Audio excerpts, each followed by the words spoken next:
Well, welcome back, everybody. Welcome to Play by Play, or PxP for short. Today's podcast is going to tackle an issue that, well, many leaders don't want to admit, and that is leaders have weaknesses. But listen, the good news is there's a way to be successful despite your shortcomings. You ready to get started? All right, let's go.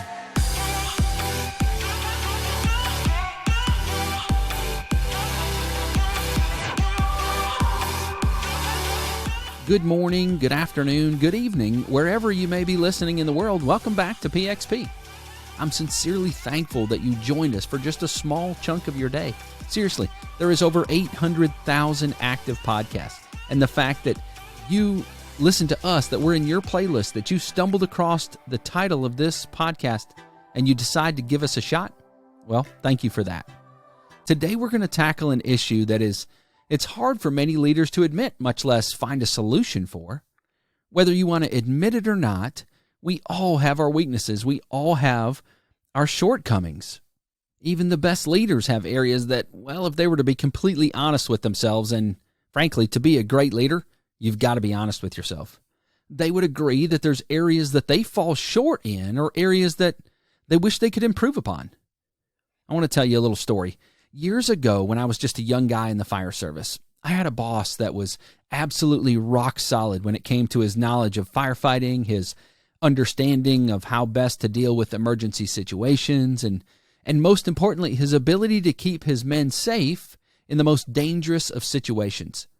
I can remember a number of really close calls that this particular leader saved me from grave danger by him making the right call at the exact right time.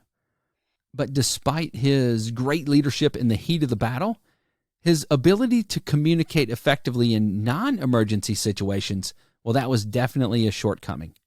And if there was a particular area, it was his manner of addressing issues that popped up around the fire station. Let me give you an example.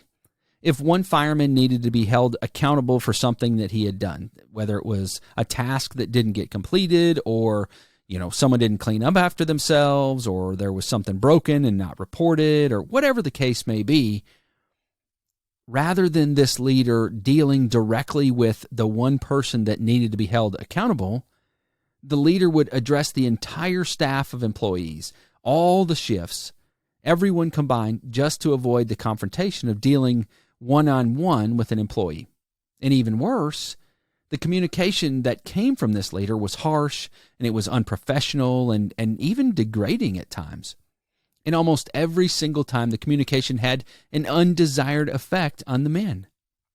Instead of creating change, it most often drove a wedge, and instead of building up, it tore down. And instead of resolving the issue, frequently it created more conflict.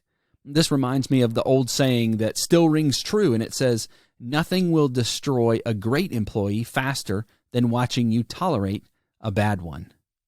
And even as a young leader, I recognized the challenges that this senior leader had, but at the time I just didn't have the experience or the understanding of how best to approach the situation, how I could offer help to try to help resolve it.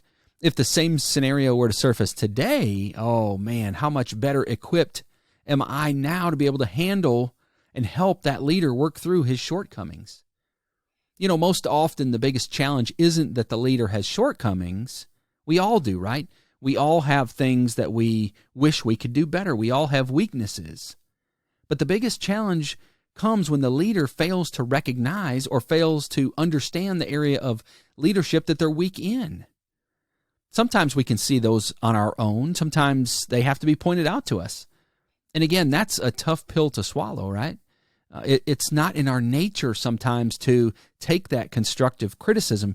You have to be mature and professional enough to listen and to take the feedback. And as a leader, I even solicit criticism. I want to be better. I want to see where I fall short.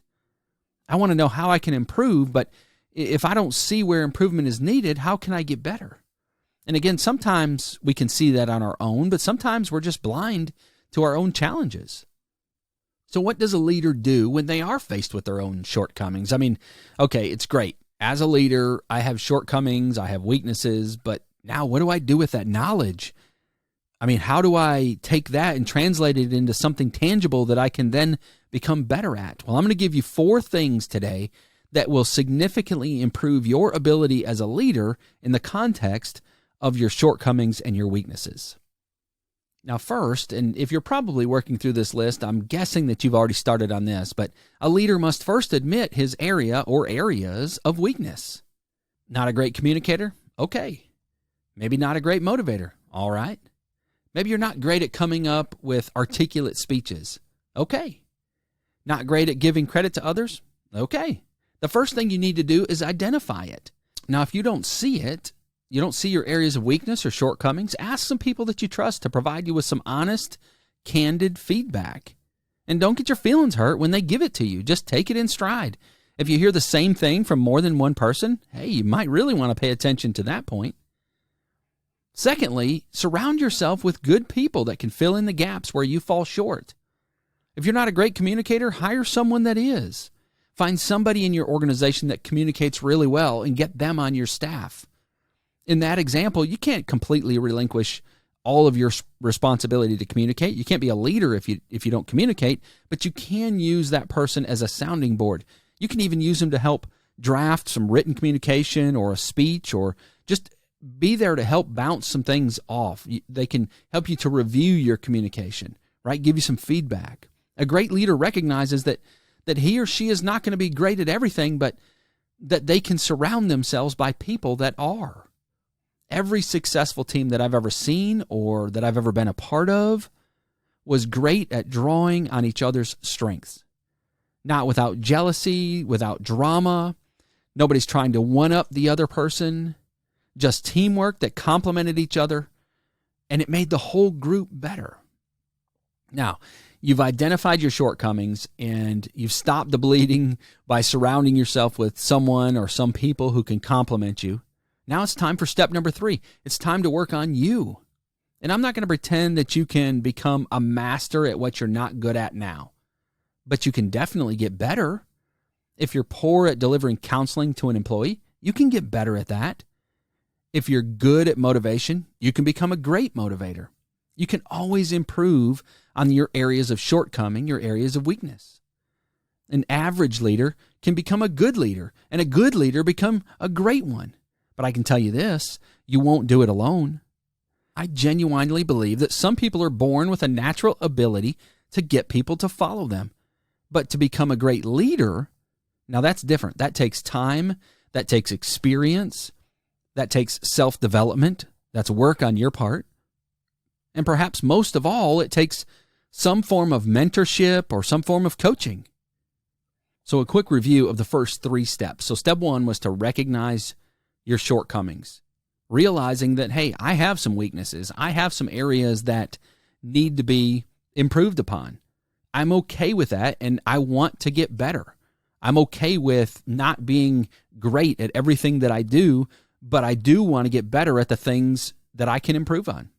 Step 2 was surround yourself with people that can fill in the gaps and complement you.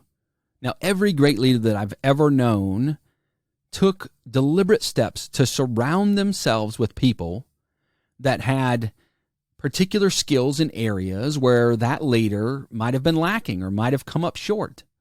I always had a motto that said, I'm going to hire people that are smarter than me, more capable of me. That's who I'm going to surround myself with. And then I'm just going to get out of the way, give them the tools and the resources they need to do their job, and then I'm going to leave them alone. And while that's a little tongue-in-cheek, because you still have to have some level of involvement, right? But the truth is, surrounding yourself with people that can complement you and that can help fill in the gaps, that is how you make a great team. That is how you become a great leader. And then the third step was to work on your areas of shortcoming, your areas of weakness. Be mature enough, be professional enough to be strong enough to admit, hey, I'm not the best communicator. I'm not the best at dealing with confrontation. I'm not the best at whatever it is, you fill in the blank.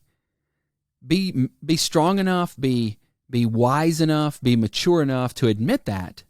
But then we got to work on improving those things. It's not okay to just know that I'm weak in those areas and just disregard. I want to get better in those areas. I want to continually improve And that's going to help me be a better leader. And then lastly, and this is moving forward also, you want to continue to seek that feedback on your performance as a leader. Now, you may have reached out to some trusted people initially and said, hey, where are some areas that I can improve as a leader? Go back to those people. Maybe it's people that you trust that are direct reports to you, or maybe it's colleagues, or perhaps it's your supervisor. And go to them and say, hey, I want to have some regular feedback on my performance as a leader, right? I want to improve as a leader, and to do that, I want regular feedback on my performance. Don't settle for what you've done in the past. Continue to get better moving forward. Continue to be a better leader. Remember, it takes great leaders to develop more great leaders. So my challenge to you is to be one of those great leaders. A true measure of a great leader is to look and see what leaders has that person produced. One of the great examples of a leader that produces great leaders is Nick Saban, the head coach of the University of Alabama football. Saban has produced numerous great leaders. A lot of his assistant coaches go on to be head coaches and successful head coaches elsewhere. And so the sign of a good leader is someone that produces other good leaders. And so my challenge to you is be one of those. Be one of those great leaders. Now, I told you that I had a surprise for you.